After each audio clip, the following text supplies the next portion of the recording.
Good morning, everyone. Welcome. This is Angela Coulter and Sarah Sieg Evagnoni. bringing you this week's Ascended World. So we thought we would just jump ahead a little bit. It's not really jumping ahead because we're at the end of November, right? So we're coming into the last month of the year. And as we have so many exciting things coming next year, we were talking about, let's talk about our end of year perspectives today, since it's sort of the last day of November. And then December, we can talk about all this exciting stuff and, start a whole new cycle before we start a whole new cycle kind of thing. Right. Yeah. It's closure week, while next week is prep week for the new. Yes. And very exciting stuff. Very exciting stuff. So good morning, Sandra. So, we've had a year, and this all started with this whole couple of things. One thing we were talking about last week was this whole, we have people who are on both ends of the spectrum when we talk about the holidays and the holiday season, right? Right. So you get excited because in a way it gets cozier, you have a lot of social gatherings. Good morning, Anne. You have a lot of social gatherings, around meals and, a lot of comfort stuff and whatever. So it feels loving and nourishing. And then on the other end, you have people who connect the holidays with loss. Right. Emptiness. And voids or lack and stuff like that. Right. And so, even what Sarah and I were talking about on Friday was how it's great to hold the memory, right, and sentiment, but it's limiting when we become prisoner to it. Right. Or trapped in the cycle of it. Mm-hmm. Yeah. Which I've always loved. I've always loved fall, and I've always loved the winter and the changing of, from the oppressive heat of the summer, and it's like such a relief. And for some reason this year I wasn't feeling it. I was feeling the heaviness to it. And I had recalled my mother talking about how everybody she ever loved died in the fall, and I had never experienced that in growing up around her, to see that sadness set in. And so I thought, well, maybe it's just the sadness of where she is in her life. But I found some of that kind of settling in for me, and I was like feeling similar to, oh gosh, here we go, everything's gonna die, just to regrow and come back in the spring and do it again. And that's the heaviness, though, when you look at it, right? It just seemed so repetitive and so heavy and so, gosh, do we have to do this again? Yeah. Do we really have to do this again? Yeah. And it was funny because I was sitting with that, right? And then I have others around me, there's a good morning, Gloria. There was a group around, there was an online community that my husband and I are part of, and we did a toast on Thanksgiving evening at 10 o'clock, whatever. And it was, the person who started was like, oh yeah, they were talking about, their father who died. And then it became this sob fest of everybody who lost people and everything else. And it's not that is bad to Right. honor who those who've transitioned out, but it's also, but it is limiting when we hold on to mourning or grieving or sadness about it. It's to me, it was so far, and it was funny because I was like, oh, well, this is sweet, except I don't feel the need to jump in and be sad, because I'm not sad about all the people who've died in my life. I am thankful for having had them in my life. I'm thankful for what they provided me. And the way I look at it and the way I honor them is like at Thanksgiving dinner, we'll sit and talk about some of this funny, crazy, bizarre family things that used to happen and stuff like that, but always with laughter and joy and love, and not a sadness of whatever. So I felt that pervasive, and that's when it was in my face, right? And I'm going, well, why does this feel so heavy, unusually heavy to me? it's a commentary on where we are when a person lives. Like, for instance, my mother, just an example, was here 90 years. And for me to only remember like the last 6 months of her life and have that be all consuming and say, yep, I'm sad because she died and these 6 months were her illness, versus let's celebrate those, 89.5 years. Exactly. Yeah. Anne says, I totally agree. They stay with you always in spirit. Lost both of my parents before I was 30. Yeah, I know, Anne. That's Yeah. And it's a matter of coming to this place of gratitude for what they had, like as we become conscious and stuff, what they had provided in our realities, and knowing that it was done and whatever. Yeah. And you're right. They're always with you no matter what. Anyway, it's like, that's what I always laugh about, is like my perspective as well. It's not like they really go anywhere. Exactly. Except their physical vessels are gone. Right. So, I mean, my experience has been, yeah, nope, I get to see my grandparents whenever they feel like visiting. So and my dad and whoever. Yeah. I mean, we have so many people in both my husband and my families that have passed, and people I've known and all that kind of stuff. And so but the thing is, when you look at the bigger picture on that, right, it's how we still look at the death of things. Right. Exactly. And we still see them as a negative thing versus a letting go thing, right? So this year feels, I think, unusual. There's an undertone. So there's two different parts to me that we were talking about that we both felt, right? Which one was like, I'm ready for the holidays. I'm ready to to just be present and excited and grasp like what's coming next and everything else. And yet then there's this really heavy undertow, right? That's trying to pull at me, that feels so collective. And it was like, well, we were poking around. Of course, then we started poking around at it. Right, of course. And really it has to do with, we have put to death a lot of things over the past 2 years, collectively. Right. And the question is, can we let them stay dead? Yeah. Can we just let them die? Because can we let it go? And that came into this conversation that Sarah and I were having about so many that we know, including ourselves. We both have had huge transitions and changes in our personal lives this year, and all expansive ways, if not uncomfortable in many moments. But but I look at it as, oh my God, I'm so happy it came up to go, right? Pervading, habits that didn't serve the bigger picture, right? And things that I become so blind to, because we become so blind to habits. Right. That basically my expanded self says, nope, this year we're going to pick them up one at a time. We're going to shake them off. You're going to put it right in your face, see what it's there for, and then let it go. Right. Put it under that personal microscope. Yes. And so, we have both had that. And so and the thing is, I see this with so many we know, so many clients, students, friends, acquaintances who have had huge changes, and yet they're trying to hold on to old ideas of how these changes are supposed to be. And that, my friends, is the heaviness that we feel underneath the undertow. Right.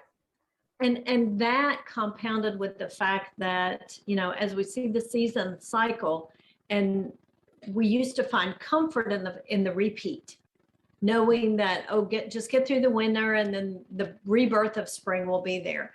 But at the same time, we're going, okay, so I've gone through all this, and am I just going to cycle back around?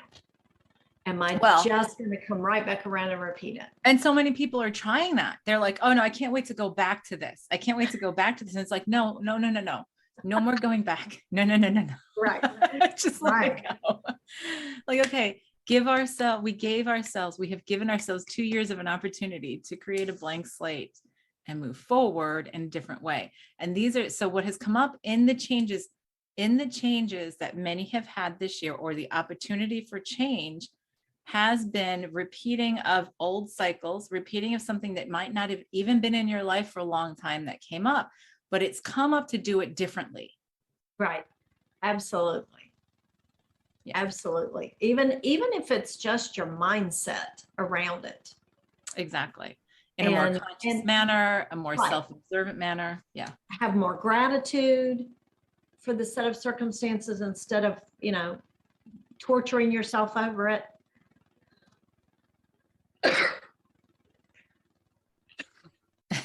Must be true. Must be relevant. True. Right. There's so many different ways to do it different.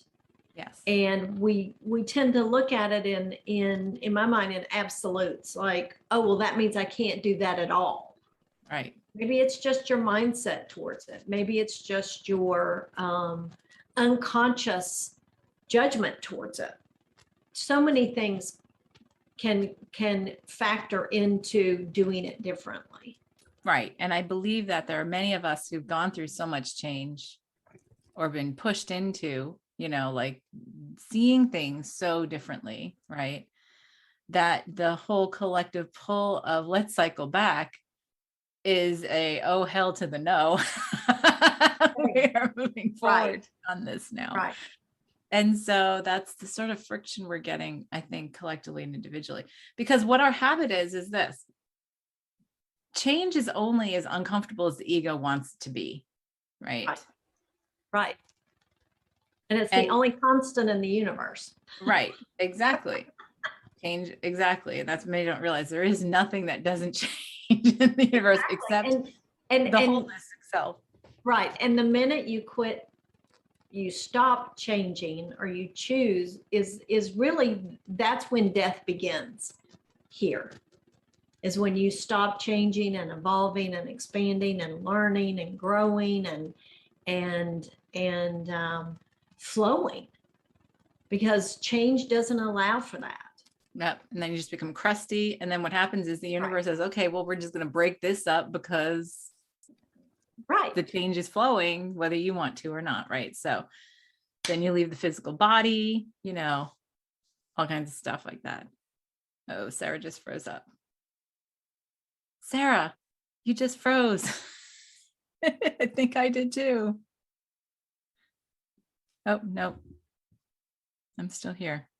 Can anybody? Yeah, then you stagnate, Gloria says. So I think we're still going. I'm going to keep on going. Hopefully Sarah gets back in a moment. But yeah, and so what we tend to do with change is that we want to, so we do one of two things. The ego becomes so uncomfortable with it that it actually it fights it so badly that it then becomes into a survival mode of how do I alleviate the symptoms of the change to allow myself to just get through this moment. And then, well, that's so funny that Sarah froze up right in the middle of this. I'm going to text her and see if she realizes that. I'll be right back here. Still frozen. Okay, so what the ego will do is it says, I'm going to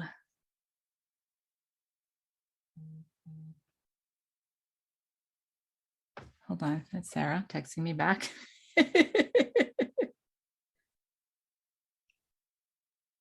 Okay, she's going to leave and come back. Okay, good. So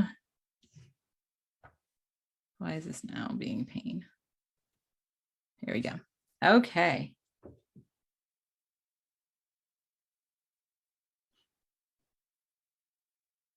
Okay. Yeah, so then you say, so what happens is this: we get into a place This is so weird. I still see her frozen, even though she said she left.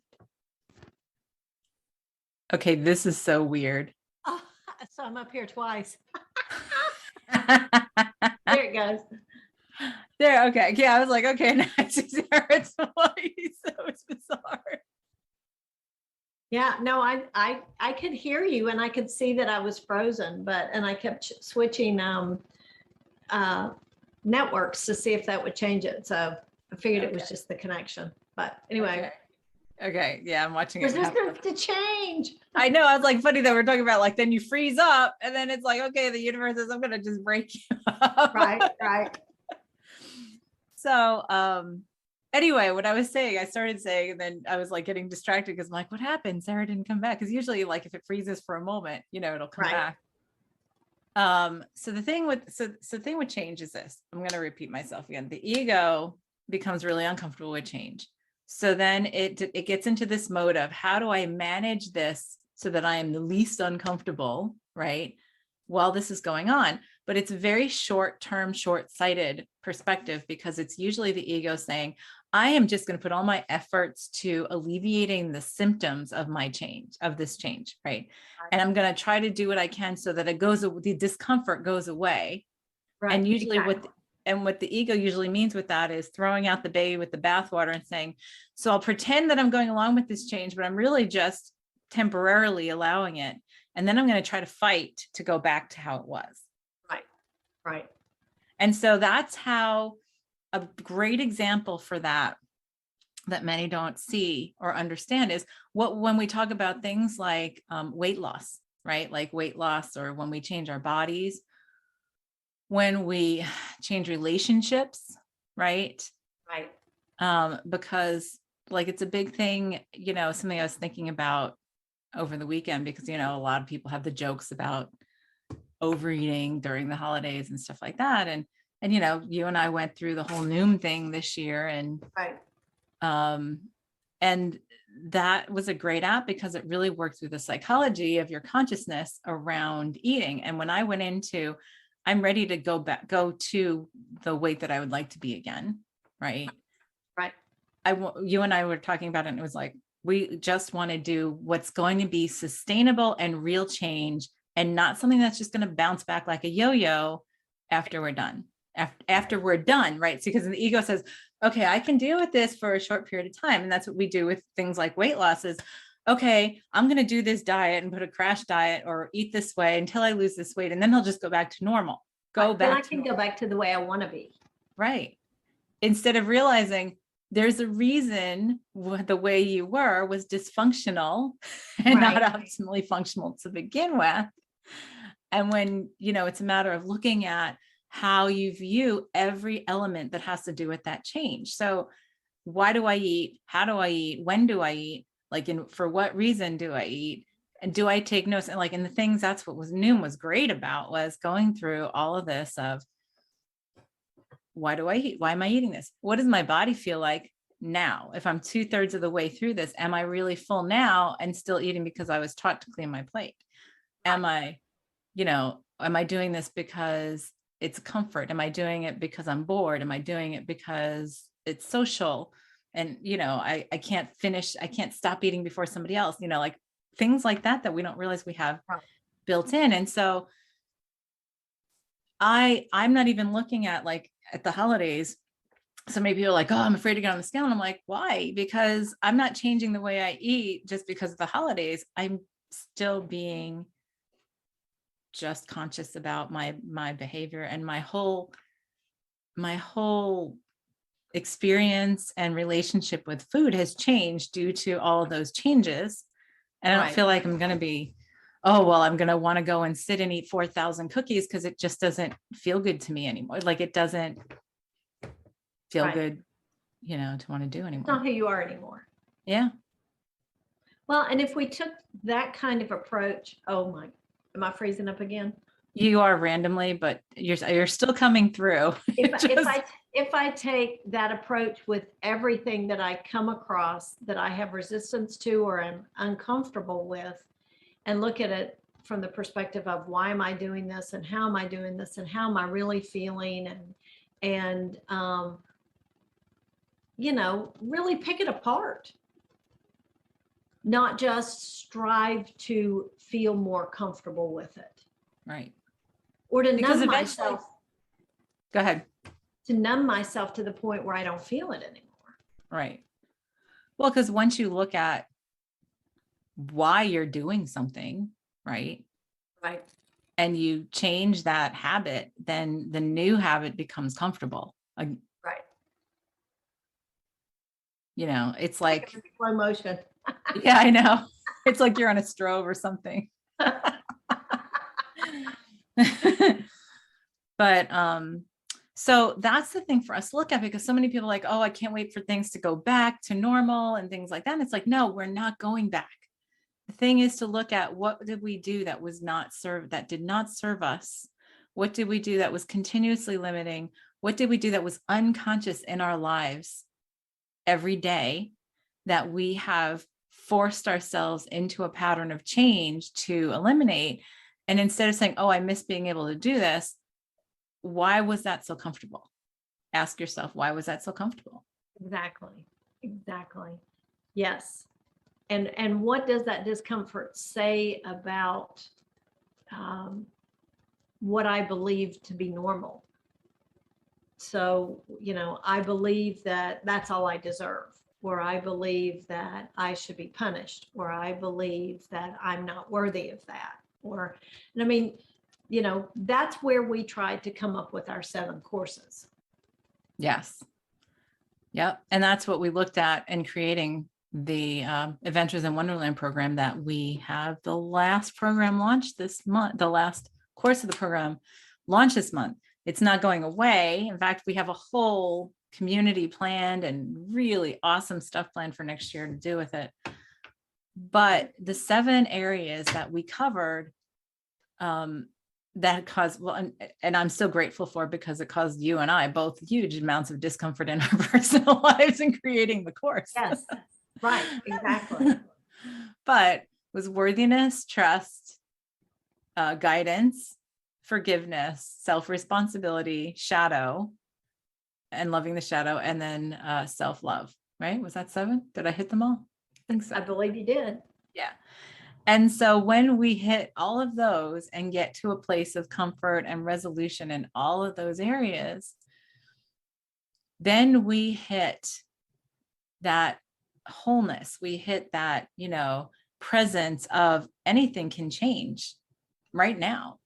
Right. And I am worthy to be able to handle it. I trust it. I listen to my guidance about it. I forgive anything that felt bumpy about it. I take self-responsibility in the creation of my reality. I see and embrace and have gratitude for the shadow part of it. And I do it all in self-love. Everything we do can be connected that way. And on top of that, everything we do is a form of nourishment to ourselves. Yes.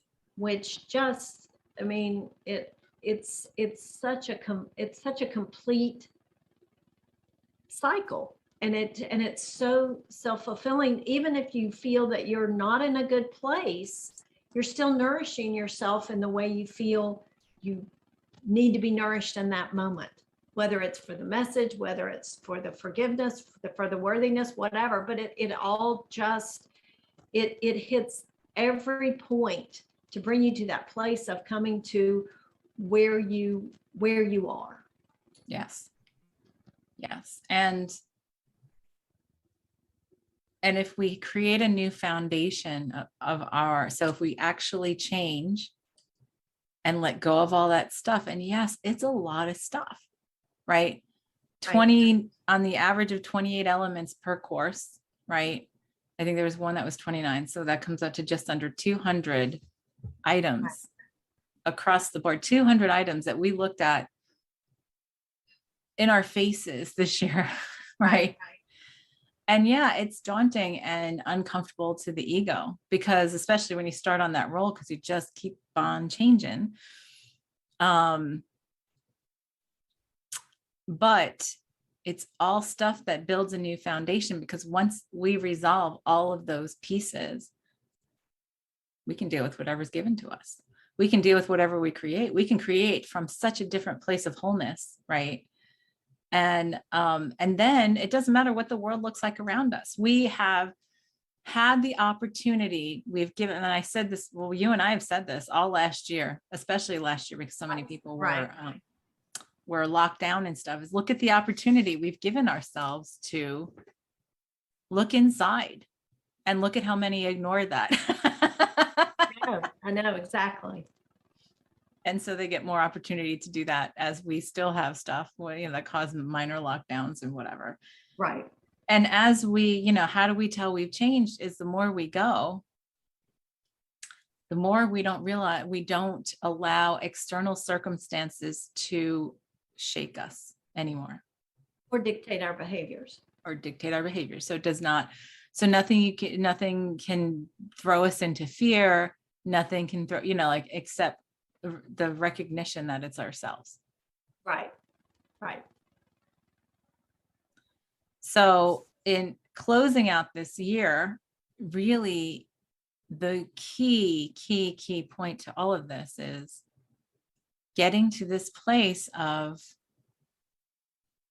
that solid foundation of letting go, of trusting the letting go, even if it's stuff that you had no concept was like, that you did not consciously have any understanding was important to go, right? And it could be, like I said, not throwing out the baby with the bathwater, but it's this idea of, I am doing this now. Okay, I'm doing this. So like relationships, right? People get out of one relationship and into another. Only to repeat the same habits. Right. And usually faster and more intensely, because the expanded self is like rolling its eyes going, come on. It's important for us. Let's get past this now. And we get so then we have to look, then it's important for us to look underneath that and say, well, what are we afraid of? What am I afraid of by letting this pattern go in a way that might be better for me in the long run, Yes, absolutely. And a lot of times it's that whole fear of being alone, fear of whatever, like all that kind of stuff. Fear of being unlovable. Right. Fear of letting go. Right. And so, I have had conversations with multiples over the weekend who have gotten to a place of what we call like analysis paralysis, right? But also like being so fear-based, have gotten so fear-based that they just shut down and they stop living. Yes. And that's the whole thing, is I'm like, you know what? It goes down to that fear of death is fear of death is bigger than the desire to live. Yeah, exactly. But this is what we're being faced with. So you can poo-poo this or yes it to death and, oh no, everything's fine and whatever. But moving forward, nothing is going to be small anymore. So anything that hits us, we've given ourselves this 2 years, and now it's like, okay, it's okay. If you're not looking at it now, it's got to be so big, it's got to clunk you over the head. Right. Right. And that's where the inner work and all of that stuff is so important. But the thing is really to look at the changes of what you're doing is, am I changing just to change? Am I changing just to make myself more comfortable in fitting into a definition that I don't know that I believe, that I'm supposed to, right? Or am I fighting that definition or fighting what that change is? Like I said, the easiest thing to think about is when people talk about losing weight, and they always talk about it right after the holidays, and they go into that whole thing because then it's like, oh, I'm going to do this better, right? We come to the new year, we do this better. I'm going to do this better this year. I'm going to, lose whatever. I'm going to join a gym, blah, blah, blah, because those are the things that I understand are going to make me healthier, even if I hate them. Instead of, why do I hate it?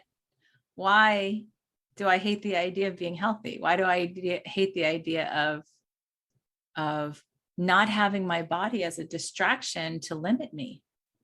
Yes. Yes. Right. So the same thing in relationships, the same thing in our jobs. Where do we hold ourselves in a place of, I'm doing this, I'm going to do this better. Oh, I'm going to be a better worker. I'm going to, commit myself better. But it's like, but are you assessing, am I passionate about what I'm doing? Do I love getting up every day? Have I found my passion in life? Are we ever looking at that? Right. No, it's that. All I want to do is make the symptoms go away. I want to keep doing the same thing I'm doing, but I want to feel good about it. Exactly. I want to convince myself it's all good. Right. Which, it is in all reality, because everything's perfect. But, the question, the fact of the matter is it really just a bigger picture thing you're avoiding or distracting yourself from by putting all your energy into something that doesn't really serve the bigger picture? And that's where we start getting into that holographic view.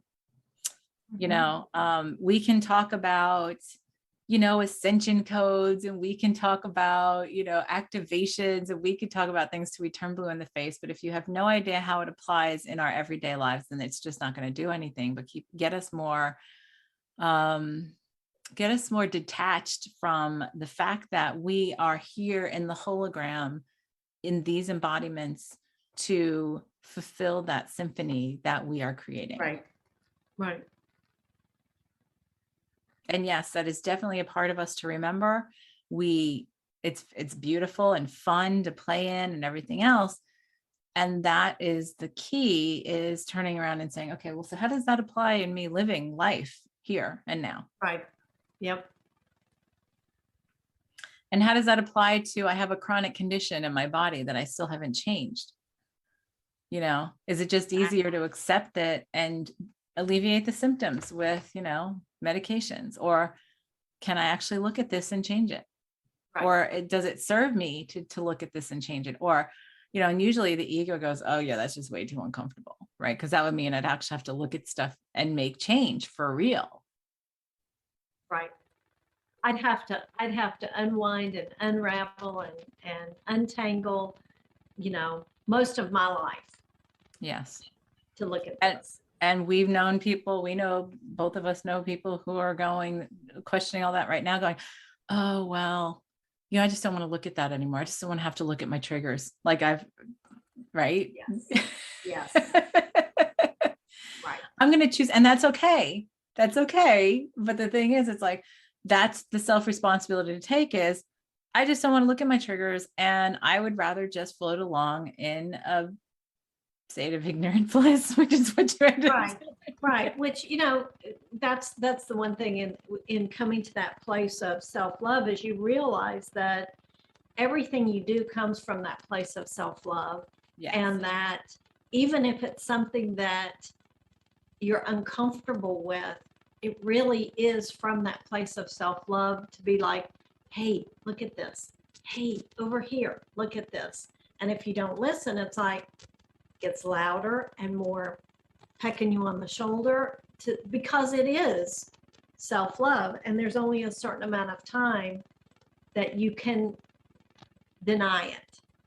Right. And so if it's easier to imagine it as like somebody who loves you unconditionally, like think about a child and a parent, or whatever, right? Somebody, a really close friend, who then is like, hey, you got that, you got the spot here. Hey, you got the spot. It's starting to get bigger. It's starting to grow and mutate. Hey, and it's like, oh yeah, no, that's okay. I don't like, hey, and that's like, and so you laugh at that, right? Or like a mother going, oh no, take that shirt off, change that shirt. Look at that spot. It's growing. It's coming alive, right? It's whatever. It's going to take over, and it might hurt you. And so like we would listen to somebody else eventually, usually because they would get loud enough of like, or we would find ourselves in a place where we have completely gotten sick from something or whatever, to change that, right? Well, that's really the voice of our expanded self, right? Our expanded self is going, hey, okay, you played this out. We played this out. Now let's change this. We played this out, and we can do something.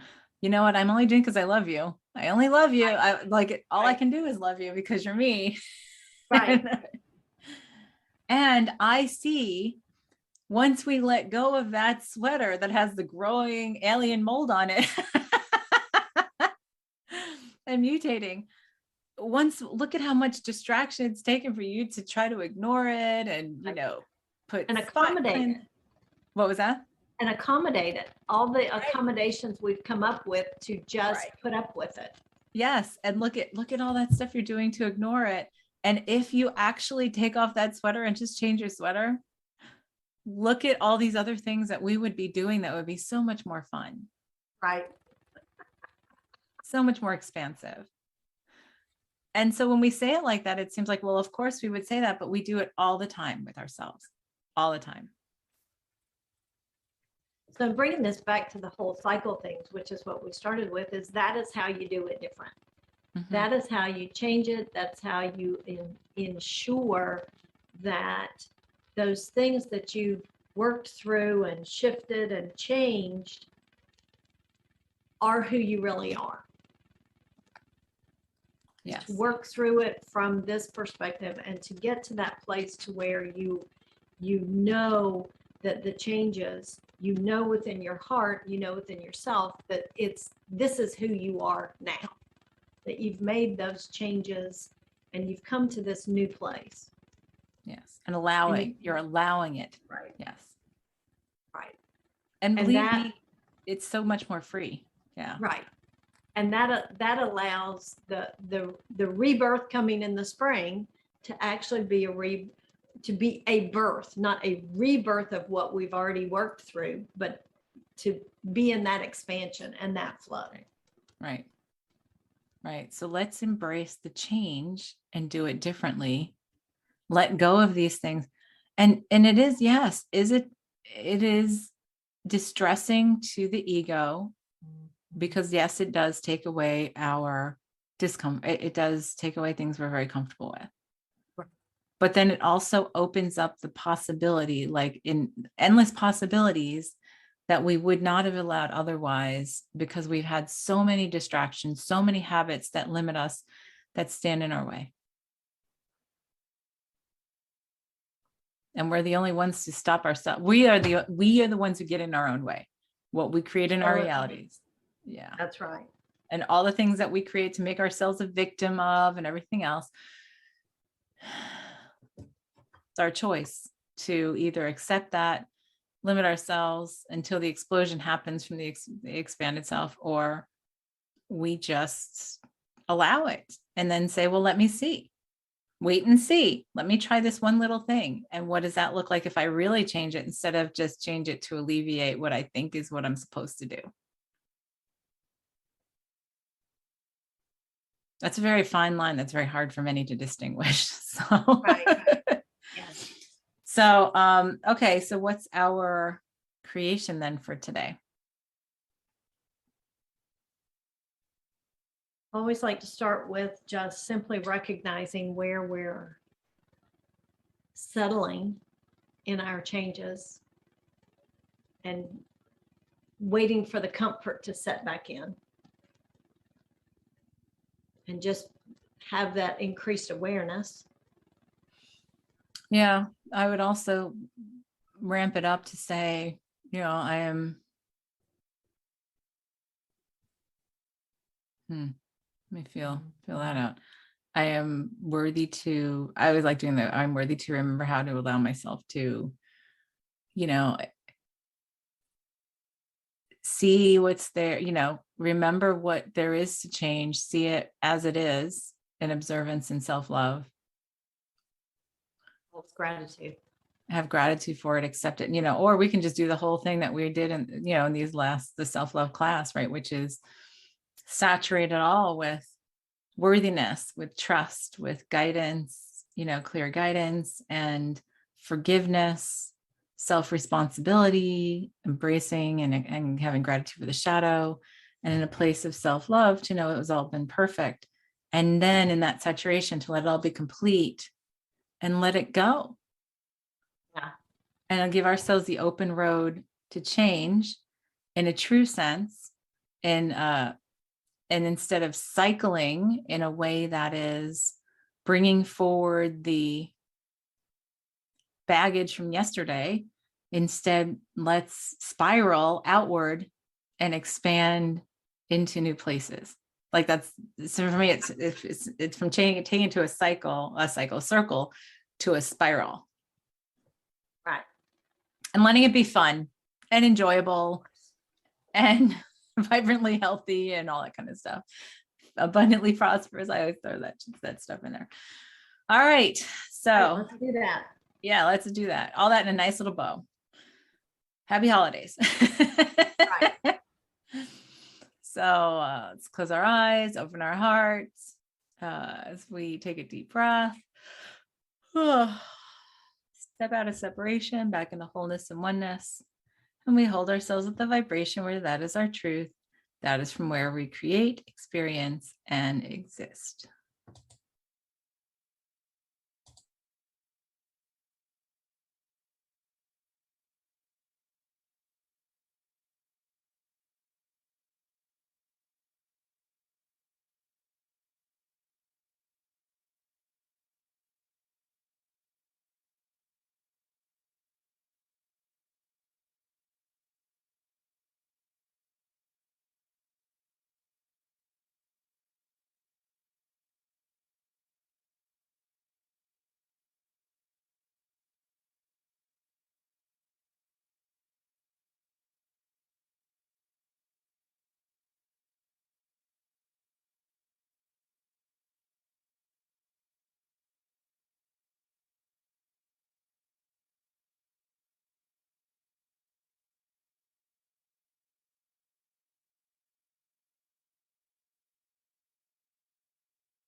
All right.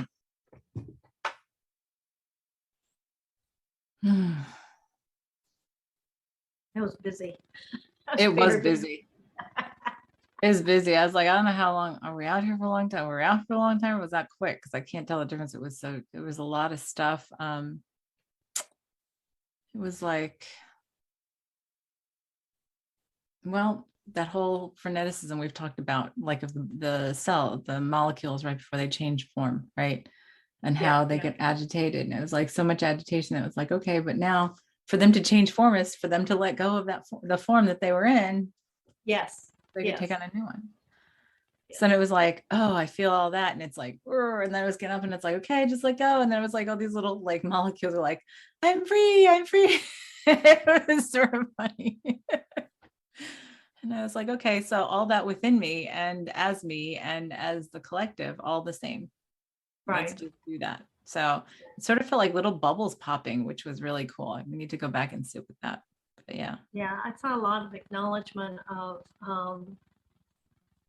honoring someone else's journey as that's their version of self-love, and how that doesn't necessarily have to be reflective in your journey.